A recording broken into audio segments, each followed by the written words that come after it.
नमस्कार प्रिय मित्रों, स्वागत है आप सभी का अपने चैनल कथा साहित्य दर्पण में।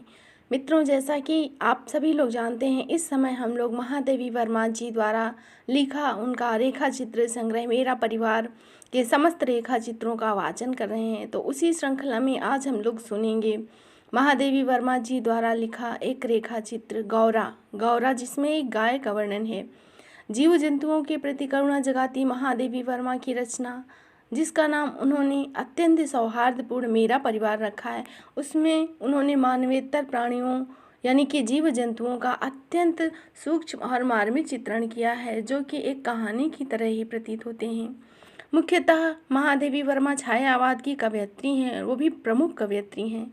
महादेवी वर्मा और छायावाद दो ऐसे नाम हैं जिनको एक दूसरे से अलग कर पाना अत्यंत ही दुष्कर कार्य है, पर वह गद्य के रूप में भी उतना ही प्रसिद्ध है जितना कि कवयित्री के रूप में। कवयित्री के रूप में इन्हें जो ख्याति हासिल है वह गद्य में भी किसी तरह से कम नहीं है। ऐसी महान कवयित्री महादेवी वर्मा जी का जन्म फागुन मास की पूर्णिमा को 1907 ईस्वी में उत्तर प्रदेश के फर्रुखाबाद जिले में हुआ था। यह अपने माता पिता की पहली कन्या संतान थी। बहुत समय बाद अपने परिवार में कन्या रूप में अवतरित महादेवी वर्मा बहुत ही संपन्न परिवार में थी। उनके परिवार में किसी प्रकार का अभाव और कष्ट नहीं था, परंतु पति की जल्दी मृत्यु हो जाने से इन्होंने पुनर्विवाह नहीं किया और अपना सारा जीवन साहित्य को समर्पित कर दिया।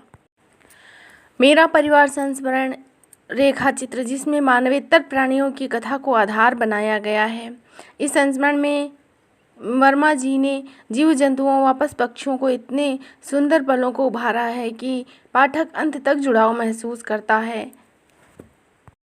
इस रेखा चित्र संग्रह में महादेवी वर्मा ने उन सभी जीव जंतुओं व पशु पक्षियों को उभारा है जिन्होंने महादेवी वर्मा जी के जीवन को एक गति प्रदान की और उनके जीवन के साथी बने रहे। इस संस्मरण में प्रसिद्ध पशु पक्षी हैं मोर, जिसका नाम नीलकंठ है, गिल्लू, गिलहरी, सोना हिरनी, दुर्मुख खरगोश, गौरा गाय, नीलू कुत्ता, निक्की जो कि नेवला है, रोजी कुतिया तथा रानी घोड़ी। इस तरह के 7 संस्मरण हैं और प्रत्येक रेखा चित्रात्मक संस्मरण का अपना अलग महत्व है। गद्यात्मक अभिव्यक्ति और काव्य की काव्यात्मक पुटी से यह सारे रेखा चित्र अंकुरित, पल्लवित और पुष्पित हुए। तो आज हम लोग इनके प्रमुख रेखा चित्रों में से गौरा गाय का अध्ययन करेंगे। तो आइए सुनते हैं गौरा गाय। गाय के नेत्रों में हिरण जैसे नेत्रों का विस्मय न होकर आत्मीय विश्वास रहता है। उसे पशु को मनुष्य से यातना ही नहीं निर्मम मृत्यु तक प्राप्त होती है, परंतु उसकी आंखों में विश्वास का स्थान कभी विलुप्त नहीं हो पाता है। गौरा मेरी बहन के घर में पली हुई गाय की वह आसंदी तक पहुंची हुई एक बछिया थी। उसे इतने स्नेह और दुलार से पाला गया था कि वह अन्य गोवत्साओं से कुछ विशिष्ट हो गई। बहन ने एक दिन कहा, तुम इतने दिनों से पशु पक्षी पालती हो, एक गाय क्यों नहीं पाल लेती जिसका कुछ उपयोग भी हो। वास्तव में मेरी छोटी बहन श्यामा अपनी लौकिक बुद्धि में मुझसे बहुत बड़ी है। बचपन से ही उसकी कर्मनिष्ठा और व्यवहार कुशलता की बहुत प्रशंसा होती रहती थी। विशेषतः मेरी तुलना में यदि वे आत्मविश्वास के साथ कुछ कहती तो उसका विचार संक्रमण लोगों तक अधिक पहुंचता था। तत्काल उसका सुझाव कार्यान्वयन आवश्यक हो गया, यह मैंने ऐसा सोचा। वैसे खाद्य की किसी समस्या के समाधान के लिए पशु पक्षी पालना मुझे कभी नहीं रुचा, पर उस दिन मैंने ध्यानपूर्वक गौरव को देखा। पुष्ट लचीले पैर, चिकनी भरी पीठ, लंबी सुडौल गर्दन, निकलते हुए छोटे छोटे सींग, भीतर की लालिमा की झलक देते हुए कमल की पंखुड़ियों जैसे कान, सब ढांचे में ढला हुआ शरीर। गौरव को देखते ही मेरी गाय पालने के संबंध में दुविधा निश्चय में बदल गई। गाय जब मेरे बंगले में पहुंची तो मेरे परिचितों और परिचारकों में श्रद्धा का ज्वर उमड़ आया। उसे गुलाब की माला पहनाई गई, केसर की रोली का बड़ा सा टीका लगाया गया, घी का दिया जलाकर आरती उतारी गई और दही पेड़ा खिलाकर उसका स्वागत किया गया। उसका नामकरण हुआ गौरांगिनी या गौरा। गौरा वास्तव में बहुत प्रियदर्शिनी थी। विशेषतः उसकी काली बिल्लौरी आंखों का तरल सौंदर्य तो दृष्टि को बांध कर रख देता था। गाय के नेत्रों में हिरण के नेत्रों जैसी चकित और विस्मय जैसी दृष्टि नहीं रहती, परंतु वह मनुष्य से बहुत आत्मीयता की आशा करती है। कुछ ही दिनों में वह सब में इतनी हिल मिल गई कि अन्य पशु पक्षी अपनी लघुता और उसकी विशालता का अंतर भूल गए। पक्षी उसकी पीठ पर और माथे पर बैठकर उसके कान और नाक खुजलाते, वह भी स्थिर खड़ी रह आंखों को मूंद कर उनके संपर्क सुख की अनुभूति में खो जाती। हम सबको वह आवाज़ इन्हीं पैरों की आहट से पहचानने लगी। समय इतना तेज गति से आगे बढ़ा और जैसे ही वह मेरे फाटक में मोटर को प्रवेश करते सुनती, वैसे ही बाँ बाँ की ध्वनि से हमें पुकारने लगती। चाय नाश्ता भोजन के समय से भी वह प्रतीक्षा के उपरांत रंभा रंभा कर सिर को उठा लेती, पूरे घर को सिर पर उठा लेती। उसे हम साहचर्य जनित लगाव मानवीय स्नेह के समान ही निकटता की आशा रहती। निकट जाने पर वह सहलाने के लिए गर्दन बढ़ा देती, हाथ फेरने पर मुख आश्वस्त भाव से कंधे पर रख आंखें मूंद लेती। जब उससे आवश्यकता के लिए उसके पास एक ही ध्वनि थी, परंतु उल्लास, दुख, उदासीनता आदि अनेक छाया उसकी बड़ी और काली आंखों में तैरा करती। 1 वर्ष के उपरांत गौरा एक पुष्ट सुंदर वत्स की माता बनी।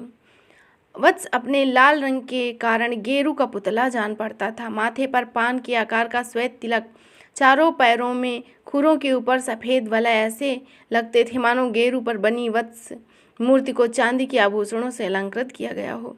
बछड़े का नाम रखा गया लाल मणि, परंतु उसे सब लालू के संबोधन से पुकारते थे। माता पुत्र दोनों निकट रहने पर हिम राशि और जलते अंगारे का संस्मरण कराते।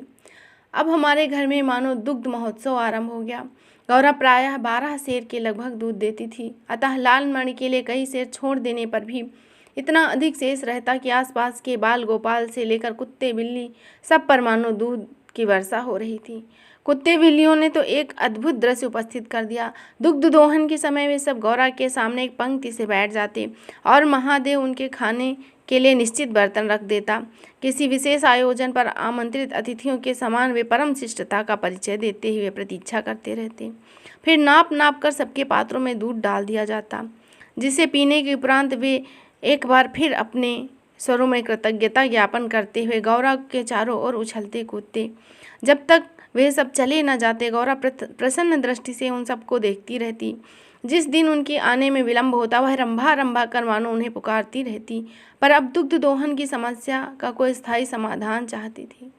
गौरा के देने के पूर्व जो ग्वाला हमारे यहाँ दूध देता था, जब उसने इस कार्य के लिए अपनी नियुक्ति के विषय में आग्रह किया, तब हमने अपनी समस्या का समाधान पा लिया।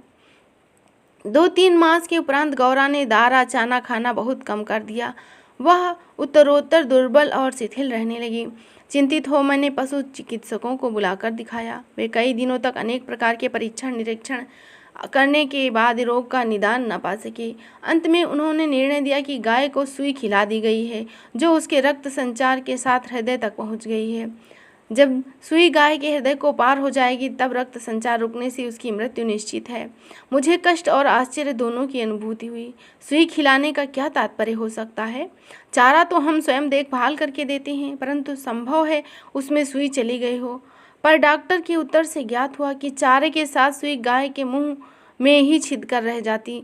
गुड़ की डली के भीतर रखकर सुई खिलाई गई गली के नीचे उतर जाती है और अंततः रक्त संचार में मिल हृदय में पहुंच सकती है।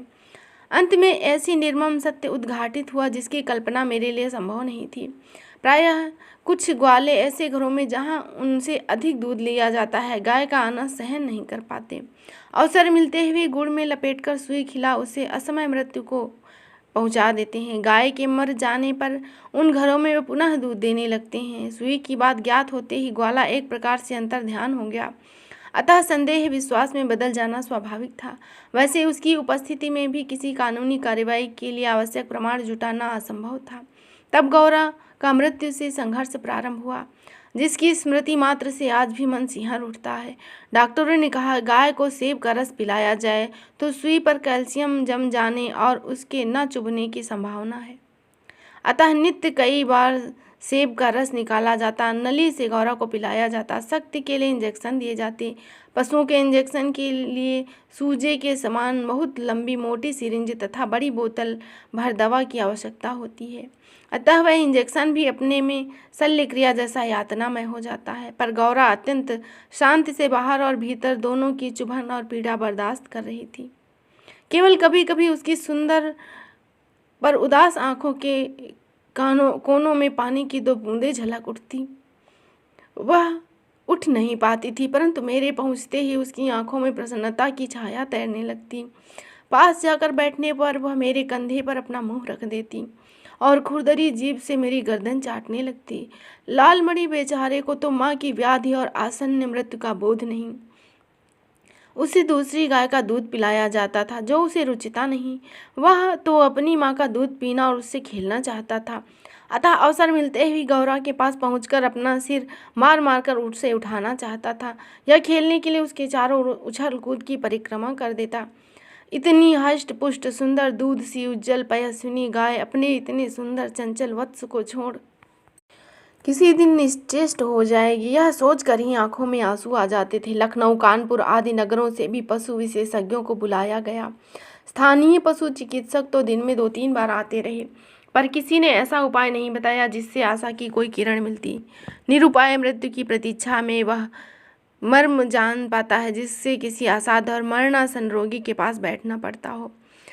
जब गौरा की सुंदर चमकीली आंखें निष्प्रभ हो चली और सेब का रस भी कंठ में रुकने लगा, तब मैंने अंत का अनुमान लगा लिया। अब मेरी एक ही इच्छा थी कि मैं उससे अंत के समय उपस्थित रहूं। दिन में ही नहीं, रात में भी कई बार मैं उसे उठकर देखने जाती। अंत में एक दिन ब्रह्म मुहूर्त में 4 बजे जब मैंने देखा मैं गौरा को देखने गई, तब जैसे ही उसने अपना मुख सदा के समान मेरे कंधे पर रखा, वैसे ही वह एकदम पत्थर जैसा हो गया और मेरी बाह पर से सरक कर धरती पर आ रहा। कदाचित सुई ने हृदय को बेद कर बंद कर दिया। अपने पालित जीव जंतुओं के पार्थिव अवशेष में गंगा को समर्पित करती रही हूँ।